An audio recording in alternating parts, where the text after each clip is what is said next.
ಅಪ್ಪು, ಯಾರೋ ಒಬ್ರು ಮೆಸೇಜ್ ಮಾಡಿದ್ದಾರೆ ನಮ್ಮ ಮನೇಲಿ ಇರೋ ಹಳೆ ದೇವ್ರ ಫೋಟೋಗಳನ್ನ ಏನ್ ಮಾಡಬೇಕು ಅಂತ. ಏನ್ ಮಾಡ್ಬೋದು? ಆ್ಯಕ್ಚುಲಿ ಒಳ್ಳೆ ವಿಚಾರ ಇದು. ಯಾಕೆಂತಂದರೆ ನಾನು ಇದನ್ನು ಸುಮಾರು ಸಲ ಹೇಳಬೇಕು ಅಂತ ಅಂದ್ಕೊಂಡಿದ್ದೆ, ನನಗೆ ಟೈಮ್ ಆಗಿರಲಿಲ್ಲ. ಆದರೆ ಎಷ್ಟೋ ಜನ ಏನು ಮಾಡ್ತಾರೆ ಅಂತಂದರೆ ಪುಣ್ಯಕ್ಷೇತ್ರಗಳಿಗೆ ಹೋಗ್ತಾರೆ, ಅಲ್ಲಿ ಫೋಟೋ ತುಂಬ ಚೆನ್ನಾಗಿ ಕಾಣ್ತು ಅಂದ್ಬಿಟ್ಟು ತೊಗೊಂಬಂದ್ಬಿಡ್ತಾರೆ. ತೊಗೊಂಬಂದು ಏನು ಮಾಡ್ತಾರೆ, ಮನೆ ದೇವ್ರ ಮನೇಲಿ ಇಟ್ಕೊಂಡ್ಬಿಡ್ತಾರೆ.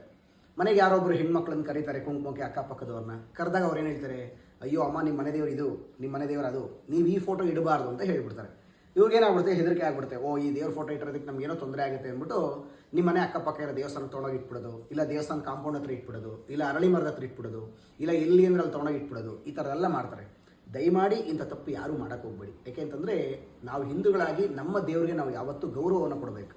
ನಾವೇ ಹಂಗೆ ತೊಗೊಂಬಂದು ಎಲ್ಲೋ ಒಂದು ಕಡೆ ಬಿಸಾಕ್ದಾಗ ಅದೇನಾಗುತ್ತೆ, ನಮ್ಮ ಮಕ್ಕಳುಗಳಿಗೆ ತೊಂದರೆ ಆಗುತ್ತೆ. ದಯಮಾಡಿ ಆ ಥರ ಯಾರೂ ಮಾಡೋಕ್ಕೆ ಹೋಗ್ಬೇಡಿ. ನೀವು ಕೇಳ್ಬೋದು, ಗುರುಗಳೇ ಆ ಫೋಟೋ ಏನು ಮಾಡೋದು ಗೊತ್ತಿದೆ ತಂದ್ಬಿಟ್ಟಿದ್ದೀವಿ, ಈಗ ಆ ಫೋಟೋ ಏನು ಮಾಡ್ಬೋದು ಅಂತ.